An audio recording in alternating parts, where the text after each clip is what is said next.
This is the C-shape pentatonic scale in the key of E minor. So starting with the 7th fret on the A string, that is our E that gives us the root note. Starting from the root note, if we go 1st, 4th, 1st, 3rd, 1st, 3rd, 2nd, 4th, 1st, 4th. But let's back up a little bit and talk about why this is a C-shaped pentatonic scale and what it means for it to be in the key of E minor. So if I go down to open position here and I play a C chord, that looks familiar, right? Well, turns out a C chord is made of the notes C, E, and G.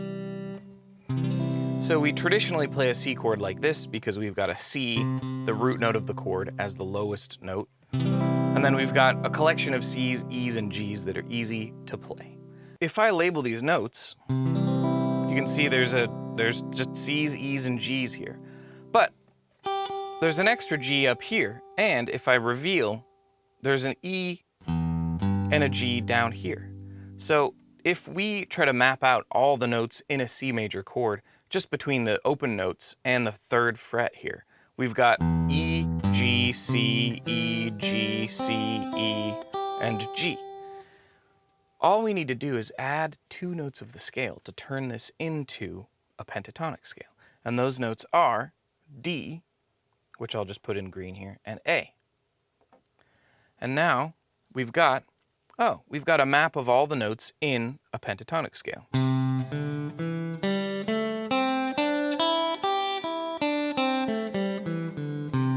And we got some extra ones down here.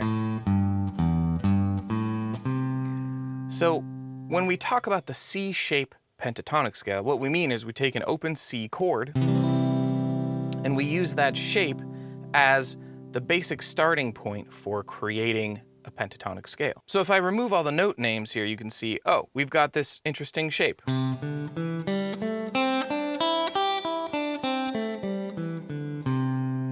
you can see the C chord that was in there before. This gives us a map based on a C chord, but it's a map of the notes in a pentatonic scale. Now, if I scoot this whole thing up 2 frets, I'll just start by scooting to here, and you can see I have to adjust my fingering. This chord that once was easy is now very difficult, but you can see it's the same shape, right? Here's that C shape compared to this. See how I just took this one, goes up 2 frets. This one goes up 2 frets. This open note goes up 2 frets. This one goes up 2 frets. And this one goes up 2 frets. So you can see that is still the same shape that we had before. Really hard to play, I don't recommend it. But we can still use that shape as a guide. We can see that shape without having to actually play it the way we played in open position. We can see that shape, and we can add the missing notes to turn that into a pentatonic scale. And now what we have is we've got the same shape we were playing before, but now the root note is a D. And of course, because we moved a bunch of open notes to the 2nd fret, right? Those were all open notes in the previous shape. Now that they're fretted notes, we got to figure out how to finger them. So what we do is we use the finger to the fret rule, which is anything on the 2nd fret, the lowest notes we're going to be playing, we use our 1st finger for that. Anything on the 3rd fret, we use 2nd finger for that. Anything on the 4th fret, we use our 3rd finger, and anything on the 5th fret, we use our 4th finger. So we can start with our pinky on D, and we can move through the scale using 4th, 1st, 3rd, 1st, 3rd, 2nd, 4th, 1st, 4th fingers, right? Now there's something weird about all pentatonic scales. Every major pentatonic scale is also a minor pentatonic scale. It just starts on a different note. So if I get rid of this D here and I replace it with B, now we've got the same shape using the same fingering, but we have a B minor pentatonic scale.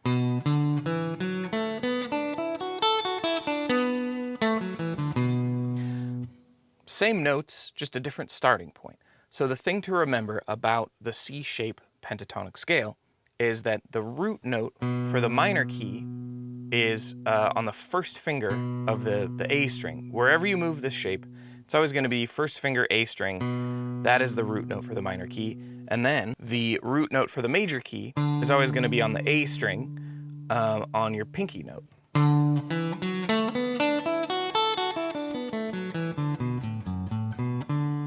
So since we want to jam in the key of E minor, we have to figure out how to get this note of the scale up to an E. And let's just count up at first. I'm going to scoot over a little bit. So we got B, C, C sharp, D, D sharp, E. So we're going to have to get the root note of this shape all the way to the 7th fret. So we'll put that root note there, and there's another E on the 9th fret, which is helpful, but that's our E. So here we are at E minor. We've got our minor root note on E, and then we've laid out the rest of the shape to fit over that E root note. And of course the fingering stays the same, right? First, fourth, first, third, second, fourth, first, fourth. And of course, first, fourth, first, fourth, first, fourth.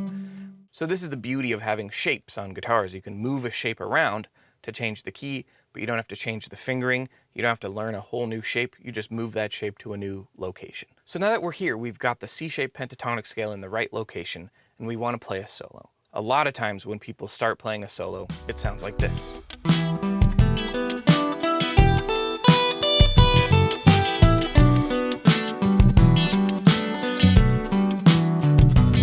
That doesn't really feel like playing a solo, does it? That feels like playing a scale. So the first thing I want you to think about is you don't have to start on the root note when you're playing a solo. That root note is just there to make sure that everything snaps together in the right place. You can start on any note of the scale. The second thing to think about here is pausing. Solos are made of phrases, and phrases are basically a string of notes with a break between them. So experiment with playing a phrase and then taking a break for maybe 1 beat, maybe 2 beats, maybe 3 or 4 beats. See how it sounds. Okay, so you don't have to start on a root note. It's okay to take pauses. Third thing here is to think about when you're speaking with someone, sometimes you're talking really fast and high, sometimes you're talking slower, more deliberate, quieter. Your tone gets lower. Sometimes it gets really high when you get really excited about something. Sometimes you emphasize certain words. So if you mimic this way of thinking while you're playing a solo, this kind of thing can also really make your solos come to life. So here's what this sounds like. So quiet phrase. Louder phrase. Pausing. Quieter again. Louder.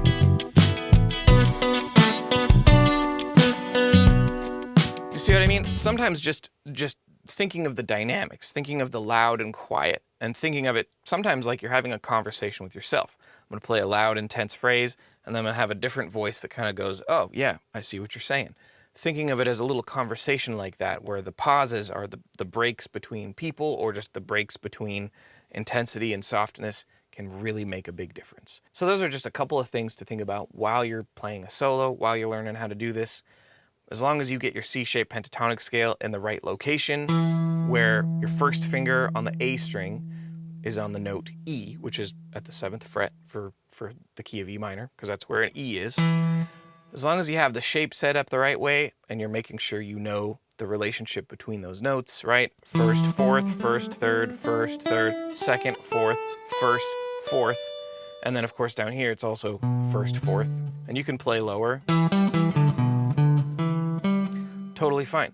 The idea here is get the hang of making those pauses, starting the scale from a different place that isn't just the root note, and then make sure that you use dynamics, quiet, loud. One other thing I want you to think about before I call it a day here is that when you're playing a solo, you can also think about moving through the scale and then jumping, right? Skipping notes of the scale to get somewhere else. Part of your goal is not just to be able to play them in order, but to also learn how to jump from one note to another, maybe on a different string. And getting the hang of playing phrases like that, putting that all together, it can sound really nice. This is level 1 of a new weekly series where I break a core concept into beginner, intermediate, and advanced homework. To explore levels 2 and 3, where we target chord tones and apply the concept to a band setting, head to the link in the description. You'll get the backing track, the PDF, and extra course recommendations to develop your skills even further. Try it out risk-free with a free trial. See you over there.